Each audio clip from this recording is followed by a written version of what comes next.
বুঝলেন মশাই, আপনার হবু বউয়ের দুই স্তনের মাঝে একটা তিল আছে। আপনি খুব ভাগ্যবান, এমন একটা বউ পেয়েছেন। বিয়ের ঠিক 10 মিনিট আগে অপরিচিত একজনের মুখে একথা শুনে পাত্রের অবস্থা কি সেটা তো বুঝতেই পারছেন। কোনো রকমে বলল, মানে কে আপনি, আর আপনি এত কিছু কিভাবে জানেন?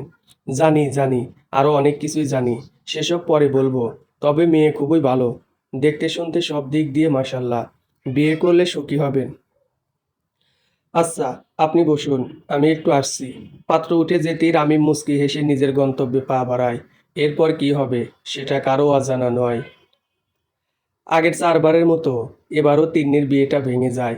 তিন্নি বিয়ে ভাঙার কথা শুনে ফোনটা চেক করে দেখে আগের 4বারের মতো এবারও আসে না একটা নাম্বার থেকে একটা মেসেজ। খুশি তো? তিন্নি কিন্তু সত্যিই খুশি। পড়ালেখা শেষ না করে সে বিয়ে করতে চায় না, আর তার বাবা লেগেছে বিয়ে দিতে। 3 মাসে 4বার বিয়ে দেওয়ার চেষ্টা করেছে, তারা এই নিয়ে 5বার। তিন্নি দেখতে বেশ ভালো, সেজন্য পাত্রপক্ষ একবার দেখেই পছন্দ করে ফেলে। আগের ছেলেগুলো মোটামুটি ভালোই ছিল, তবে এবারের ছেলেটা, আসলে ছেলেটা বলা যাবে না, লোকটা বলতে হবে। কারণ লোকটার বয়স তিন্নির দ্বিগুণ প্রায়। তাই বিয়েটা ভাঙায় তিন্নি খুবই খুশি এবার। নাম্বারটাতে কল দিয়ে আগের মতোই এবারও বন্ধ পেল। তিন্নির ভীষণ ইচ্ছে হচ্ছে ছেলেটা কে সেটা জানতে। আরমান সাহেব, তিন্নির বাবা, মাথা নিচু করে বসে আছে। তিন্নির বিয়ে নিয়ে আর ভাববে না ঠিক করলো, নইলে মান সম্মান যতটুকু আছে সেটুকু আর থাকবে না। তিন্নির মা এসে খবরটা দিতেই তিন্নি খুশিতে নাচতে শুরু করলো। তিনি খুব একটা কারোর সাথে মেশে না, তার বাবা পছন্দ করে না। বেশিরভাগ সময় ঘরে বসেই কেটে যায় তার।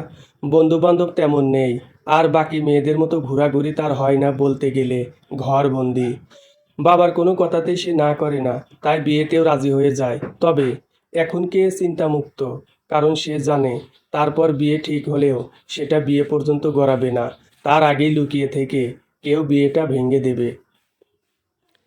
তিন্নির মাঝে মাঝে সন্দেহ হয় রামিম ছেলেটা এসব করছে না তো। ছাদে উঠলেই তিন্নি খেয়াল করে রামিম তার দিকে হা করে তাকিয়ে থাকে। বেশ বোকাশোকা টাইপের ছেলে রামিম, সব সময় সাদা প্রেমের একটা চশমা পরে থাকে। না, রামিম এসব করার সাহস পাবে না, ভাবে তিন্নি। রামিম তাদের বাসার দোতলায় ভাড়া থাকে। প্রথম প্রথম তিন্নির সাথে ঝগড়া হলেও পরে রামিমের বোকাশোকা কথাবার্তায় তিন্নি বুঝতে পারে ছেলেটা খারাপ না। আর রামিম ছেলেটা প্রেমে পড়ে বাড়িওয়ালার মেয়ের কি আর করার, বিয়ে তো আর এখন করতে পারবে না। তাই তিন্নির খুশি আর নিজের ভালোবাসার টানে বিয়ে ভাঙতে থাকে একটার পর একটা। তিন্নি মেয়েটা চঞ্চল হলেও বাসায় যতক্ষণ থাকে ততক্ষণ খুবই নম্রভাবে থাকে। মাঝে মাঝে রামিমের সাথে গায়ে পড়ে ঝগড়া করে, তখন রামিমের বোকাশোকা চাহনি দেখে তার খুব হাসি পায়। তিন্নি মন খুলে হাসে, আর রামিম মুগ্ধ নয়নে দেখে তাকে। তিন্নি রামিমের একটা নামও দিয়েছে, হাদারাম।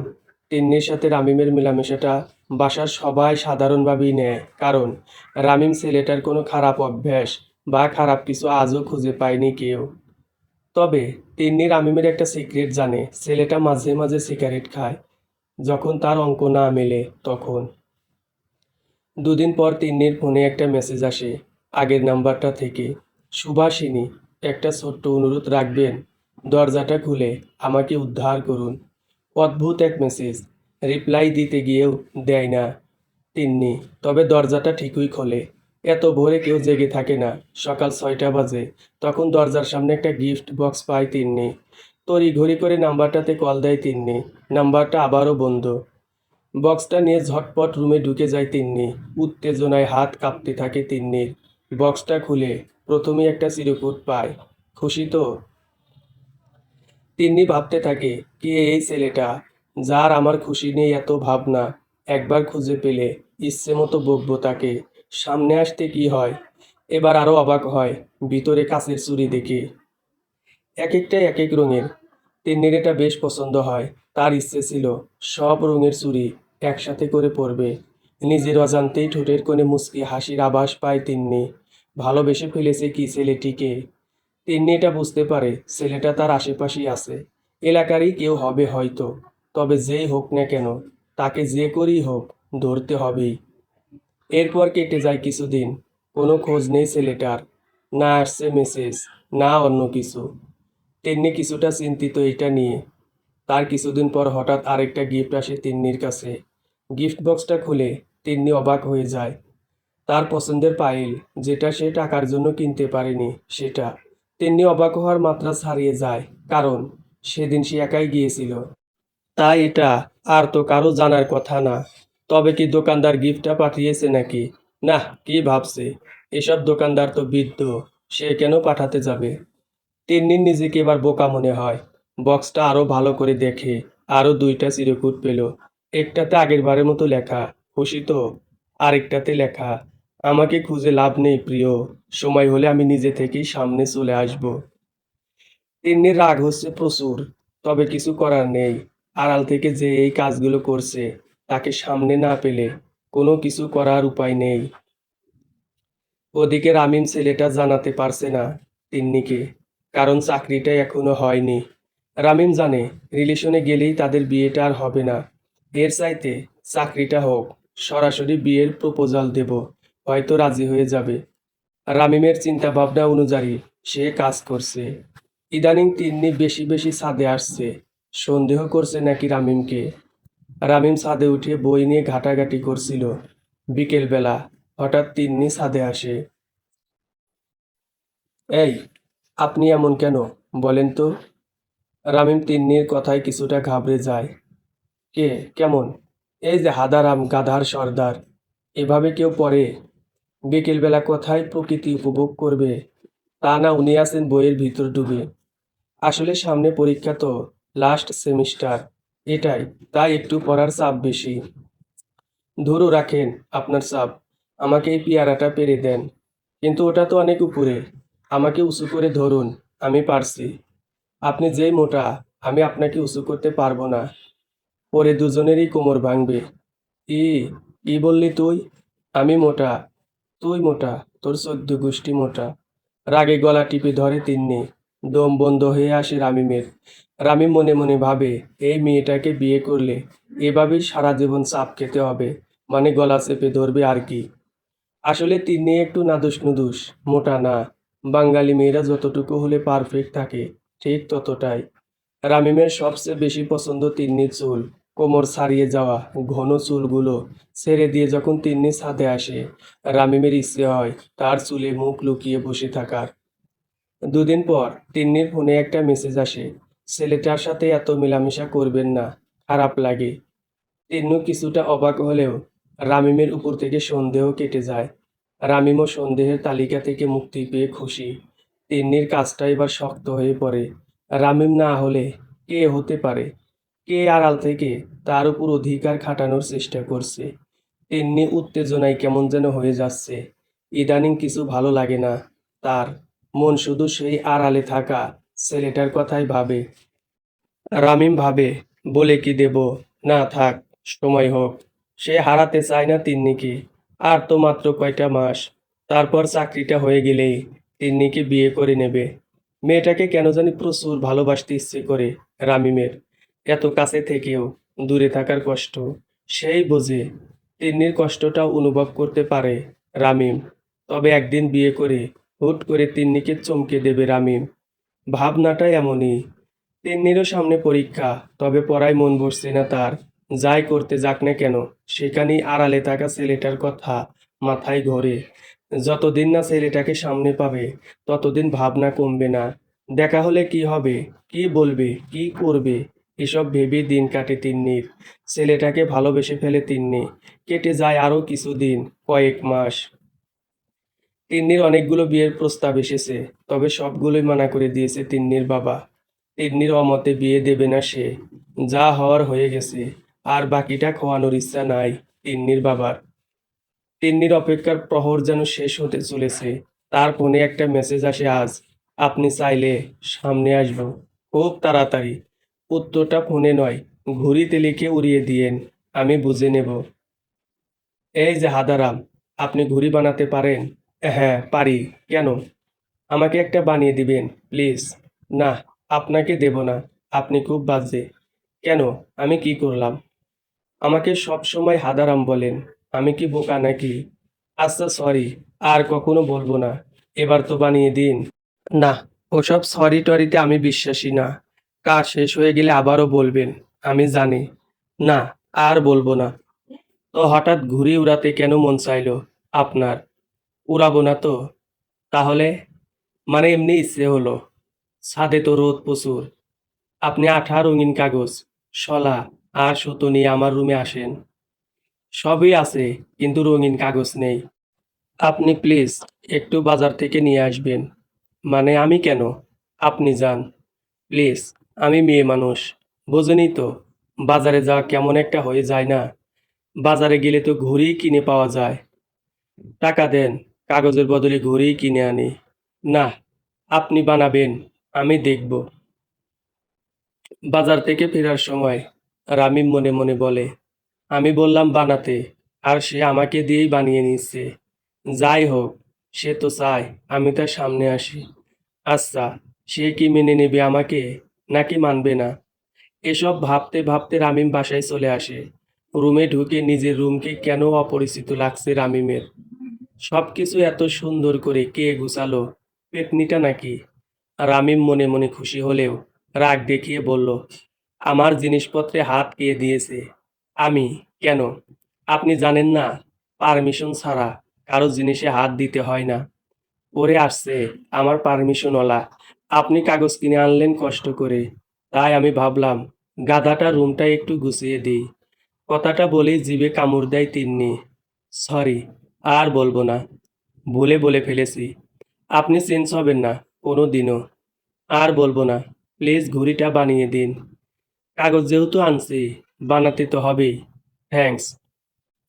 সব জিনিসপত্র নিয়ে তিন্নি মেঝেতে বসে পড়ে। সামনে রামিম ঘড়ি বানায়। তিন্নির চুলগুলো এলোমেলোভাবে সামনে চলে এসেছে। পরি না হলেও রামিমের কাছে পৃথিবীর সবচেয়ে সুন্দরী মনে হচ্ছে তিন্নিকে। তিন্নির এতটা কাছে সে কখনো আসেনি। নিঃশ্বাসের শব্দ শুনতে পাচ্ছে রামিম। রামিমের ইচ্ছে হচ্ছে তিন্নির হাতটা চেপে, তিন্নি, তোমার নিঃশ্বাসগুলো আমার বুকের উপর ফেলেও বলতে।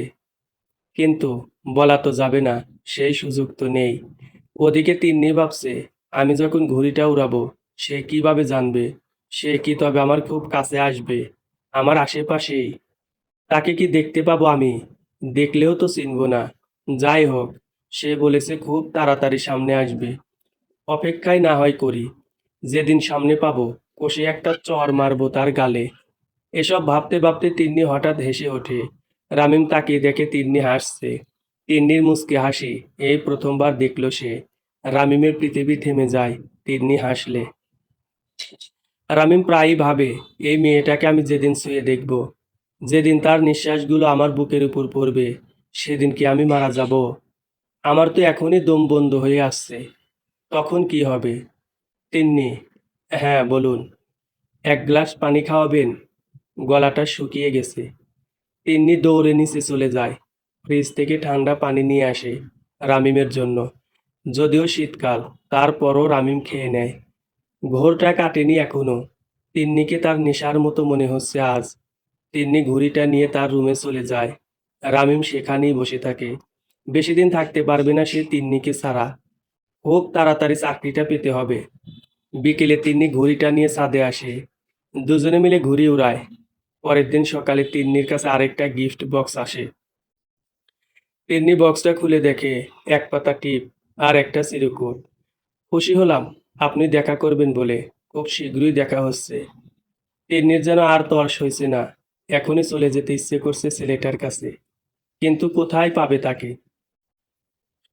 তিন্নি খেয়াল করলো, দুদিন ধরে রামিমের দেখা নেই কোথাও। তিন্নি রামিমের রুমে গিয়ে দেখে রামিমের ভীষণ জ্বর। গা পুড়ে যাচ্ছে জ্বরে।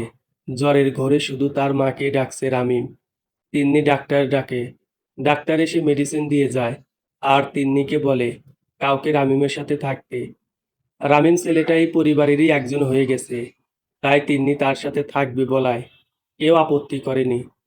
দুদিন পর জ্বর কমে রামিমের। এই দুদিন তিন্নির প্রচুর খাটনি গেছে। রামিম সেটা খুব ভালোভাবে বুঝতে পারছে।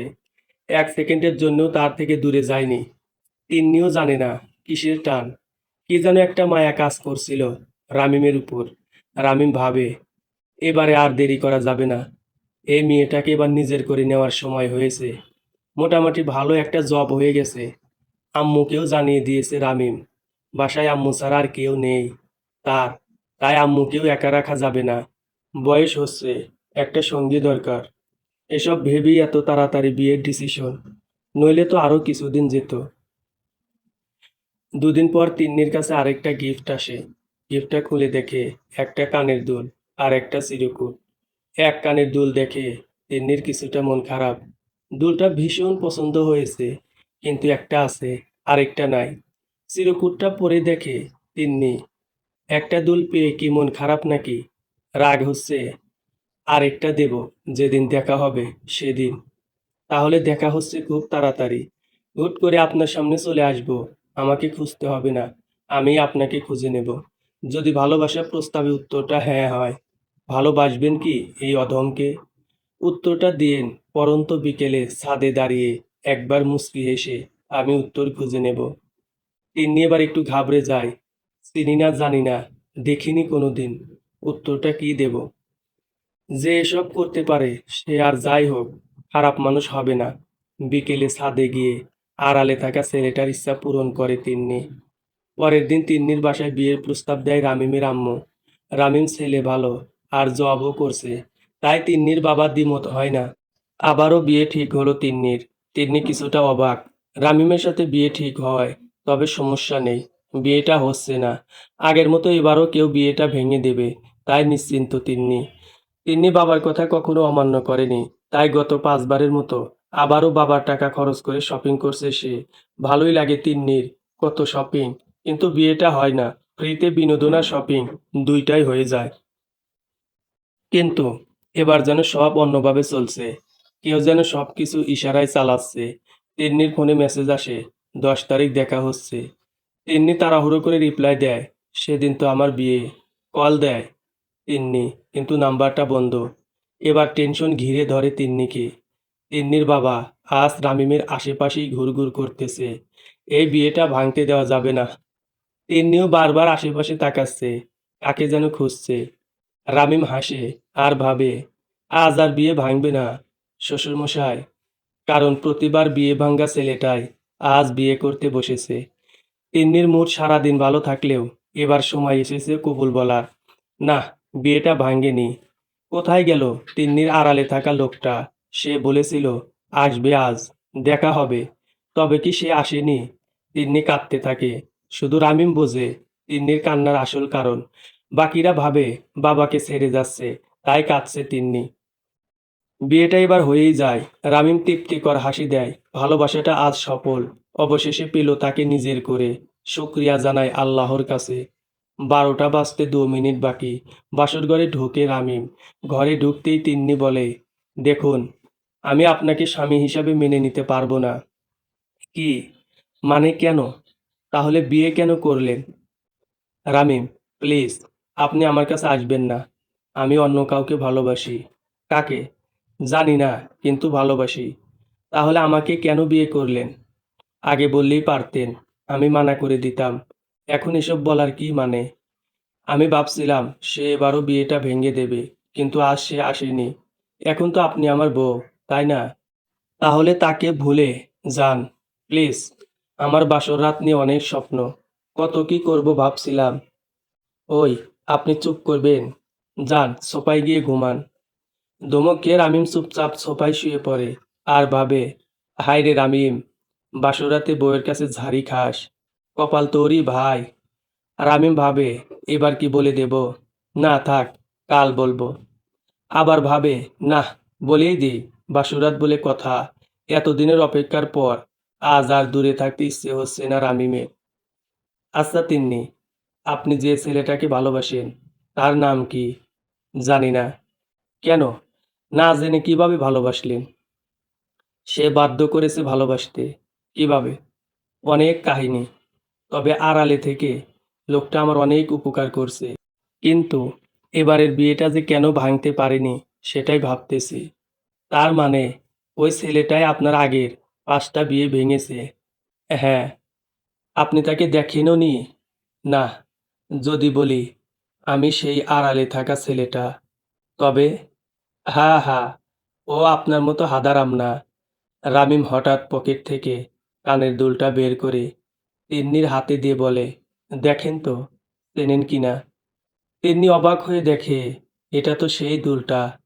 এটা আপনি কোথায় পেলেন? কোথায় যেন পাইছি মনে নাই, আরেকটা হারিয়ে গেছে।